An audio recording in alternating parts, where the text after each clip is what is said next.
Kapag po tayo. Alright, let's go.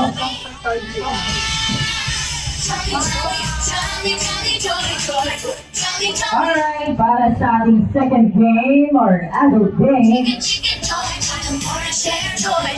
Alright, syempre, tatawagin lang natin itong Jolly Pyramid.